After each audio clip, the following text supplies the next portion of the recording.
कानूनी व्यवस्था में एक और हो सकता है कि हम मीडिया की स्वाधीनता के लिए कुछ स्पेसिफिक लॉज बनाएं और मीडिया को थोड़ा सा तैयार करें इस चीज के लिए कि वो इस बात को याद रखे कि उसको क्यों मीडिया कहा जाता है, क्यों चौथा खंभा कहते हैं उसको लोकतंत्र का, उसको ये बात ध्यान दिलाएं। अगर मीडिया की स्वाधीनता ठीक ठाक हो तो चीजें कंट्रोल करना बहुत मुश्किल नहीं है। और स्वाधीनता का मतलब फिर वही बात है, कुछ कुछ वैसी ही बात एक बहुत महान चिंतक ने कही थी, वो बात बता देता हूँ। उस महान चिंतक का नाम बहुत मुश्किल है तो मुझे भी ध्यान नहीं आ रहा, लेकिन मैं आपको वाक्य बता रहा हूँ, आप उससे बात समझ जाएंगे क्या है। उससे किसी ने पूछा कि स्वाधीनता क्या होती है। उसने कहा, यदि कोई व्यक्ति जंजीरों में नहीं बंधा है तो वो स्वाधीन है। और ये बात स्वतंत्रता की नकारात्मक धारणा के रूप में बहुत प्रसिद्ध हो गई। यदि कोई व्यक्ति जंजीरों में नहीं बंधा है तो वो स्वतंत्र है। प्रश्न है कि कोई जंजीरों में नहीं बंधा है पर उसके पास खाना खाने के पैसे भी नहीं है, उसके पास पढ़ाई करने के लिए स्कूल नहीं है, और तबीयत खराब होती है तो दवाई लेने के लिए हॉस्पिटल्स नहीं है, डॉक्टर्स नहीं है। क्या सचमुच वो अपनी स्वाधीनता का कंजम्पशन करने की हालत में है या नाम मात्र की स्वाधीनता है? तो नाम मात्र की स्वाधीनता है। इसलिए मीडिया स्वतंत्र है का मतलब ये नहीं होता कि किसे रोका है। इसका असली मतलब है कि सरकार की तरफ से मीडिया को प्रभावी तरीके से ये भरोसा रहे कि आप हमारे भी खिलाफ बात करेंगे, आलोचना करेंगे तो भी चिंता मत कीजिएगा, हम आपके खिलाफ कोई कदम नहीं उठाएंगे, आपको सच में स्वाधीनता होनी चाहिए। ये विश्वास दिलाने का मसला है। दूसरा, मीडिया, हम सिर्फ कानून की बात नहीं कर रहे, हम कह रहे हैं कि मीडिया के जो लोग हैं उनकी ट्रेनिंग और अवेयरनेस जैसा कुछ अगर हो। अभी जो मीडिया के स्कूल्स हैं वो दो तरह के हैं। जैसे आपने एक इंस्टीट्यूट का नाम सुना होगा जो जेएनयू के पास है, उसका नाम क्या है? IIMC, Indian Institute of Mass Communication. या जामिया मिलिया इस्लामिया में भी एक इंस्टीट्यूट है, एमसीआरसी बोलते हैं, सब शायद नाम चेंज कर दिया उसका।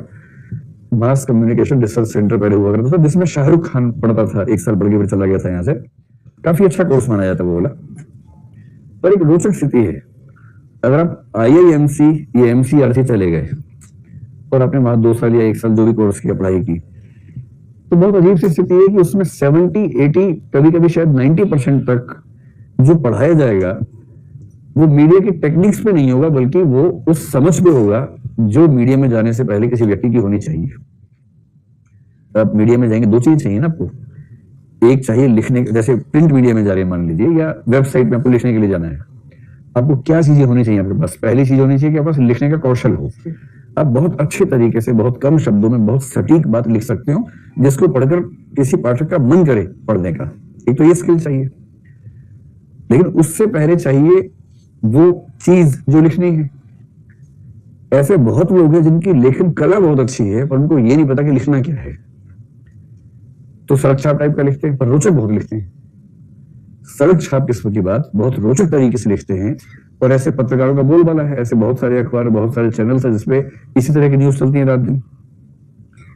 तो मीडिया स्कूल्स के सामने तनाव ये है कि हम ज्यादा फोकस किस पर करें? तकनीक पर करें। जैसे इलेक्ट्रॉनिक मीडिया है, किसी को एंकर बनना है, न्यूज रीडर बनना है, तो न्यूज रीडिंग में उसका उच्चारण कैसा हो, उतार चढ़ाव कैसा हो, इस पर ज्यादा ध्यान दें, या पत्रकार बनने की तमीज पर ज्यादा ध्यान दें?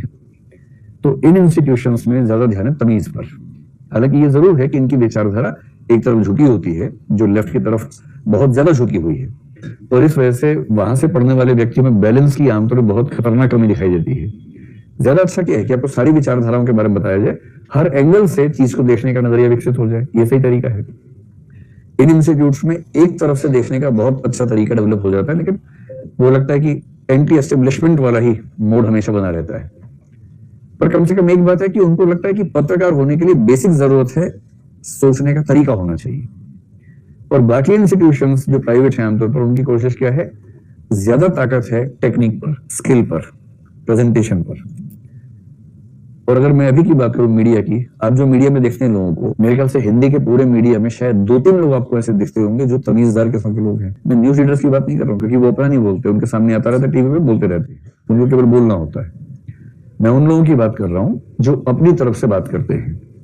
इंटरव्यू लें, बेशक कोई डिस्कशन करें, डिबेट करें, उस डिबेट को कोऑर्डिनेट करें, अपना पक्ष बीच बीच में रखें। ऐसे जो 8-10 चेहरे आपको टीवी हिंदी चैनल्स के सोच पा रहे होंगे आप, या यूट्यूब के भी चैनल्स को ध्यान में रखिए, मेरे ख्याल से बहुत सोचेंगे तो 3-4 लोग आपको ऐसे लगेंगे जो समझदारी की बात करते हैं।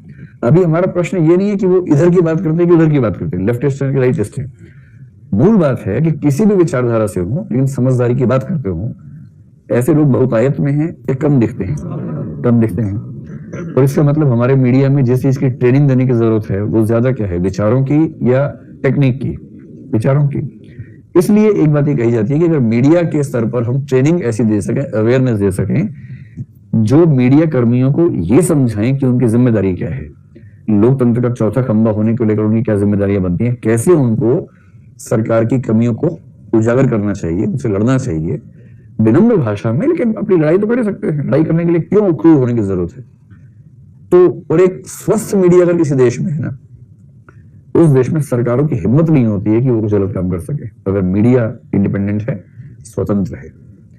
मैं बार बार आपसे कह रहा हूं कि मीडिया के स्वतंत्र होने का मतलब मीडिया का किसी विचारधारा की जेल में होना नहीं होता है। भारत के मीडिया की दिक्कत इस समय जो मुझे समझ में आती है, अगर 10 चैनल हैं तो 8 सरकार के पक्ष में चल रहे हैं। उन्हें सरकार की हर बात अच्छी लगती है, सरकार छींकती भी तो बोलते क्या छींका है, वाह वाह वाह, ऐसी आध्यात्मिक छींक पहली बार देखी हमने। वो इस तरह की बात करते हैं। तो जो बाकी 2 हैं जिनसे कोई उम्मीद करे समझदारी की, उनका तेवर ये हो गया है कि सरकार जो कुछ भी करती है गलत ही करती है। मूर्खता के दोनों प्रकार हो सकते हैं। राजा बोला रात है, रात है, रात है। दूसरा राजा बोला दिन है, सच में दिन है, तब भी आप करेंगे रात है नहीं, क्योंकि राजा ने दिन बोल दिया तो रात बोलेंगे हम। ये भी तो नहीं गलत है। अभी कोई ऐसा मीडिया हमें हिंदी में कम से कम नजर नहीं आता जो दूध का दूध पानी का पानी करे, खरी बात करे, सीधी बात करे। तो पॉलिटिकल आइडियोलॉजी से जुड़े होने की वजह से हम तटस्थ होकर बात नहीं करते, पक्ष या विपक्ष में ही रह जाते हैं, संवाद नहीं हो पाता।